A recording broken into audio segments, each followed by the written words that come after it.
¿Cómo es posible que el hombre más famoso del mundo muriera debiendo $500 millones? Hubo un momento en que Michael Jackson era prácticamente una máquina de imprimir dinero. Cada disco rompía récords, cada gira llenaba estadios y compró uno de los catálogos musicales más valiosos de la historia. Pero cuando murió en 2009, debía cerca de $500 millones.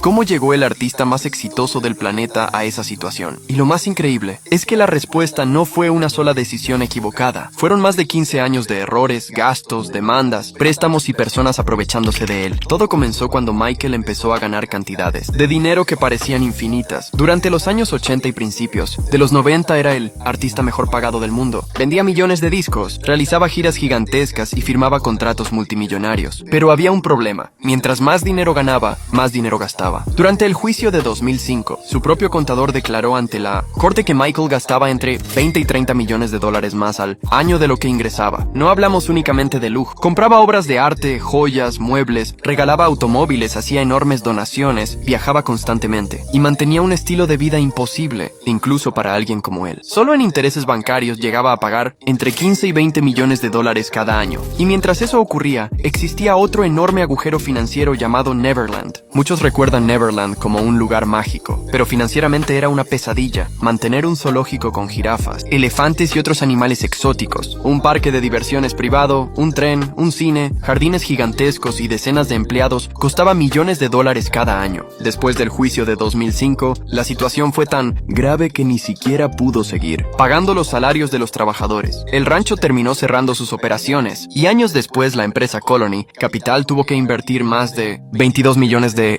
simplemente para evitar que Neverland fuera embargado. Pero eso apenas era el comienzo. Las acusaciones de 1993 y posteriormente el devastador juicio de 2005 consumieron una fortuna. Abogados, investigadores, equipos de seguridad, asesores, relaciones públicas. Todo costaba millones. Aunque Michael fue declarado inocente de todos los cargos en 2005, el daño económico y emocional ya estaba hecho. Y mientras todo eso ocurría, también dejaron de llegar sus mayores ingresos. Su último gran álbum de estudio fue Invincible en 2001. Su última gira mundial había terminado años antes. Y aquí existe un dato que muchas personas desconocen. Michael Jackson ya no quería hacer conciertos. Después de los agotadores tours de Bad, Dangerous y History, él mismo confesó en varias ocasiones que odiaba las giras. Decía que destruían su salud y le impedían criar a sus hijos como un padre normal. A eso había que sumarle sus dolores crónicos derivados del accidente de Pepsi de 1984, problemas severos de espalda, lupus, vitiligo y un insomnio que empeoró tras el juicio de 2005. Físicamente ya no era el Michael de los años 80, pero las cuentas seguían llegando. Y entonces empezó a hacer algo muy peligroso: pedir préstamos. Muchos de esos préstamos tenían como garantía el activo más valioso que poseía, el catálogo musical de Sony ATV. Ese catálogo incluía los derechos de la mayoría de canciones de The Beatles, además de miles de composiciones de otros artistas. Era considerado una auténtica mina de oro. Sin embargo, Michael lo utilizó como respaldo para obtener cientos de millones de dólares en financiamiento. Si no lograba pagar, podía perder uno de los negocios más importantes de toda la industria musical. Después del juicio, vivió incluso gracias al apoyo financiero del príncipe de Bahrein, quien adelantó millones de dólares esperando que Michael grabara un disco, escribiera una autobiografía y desarrollara un musical. Nada de eso llegó a completarse. La relación terminó en otra demanda judicial.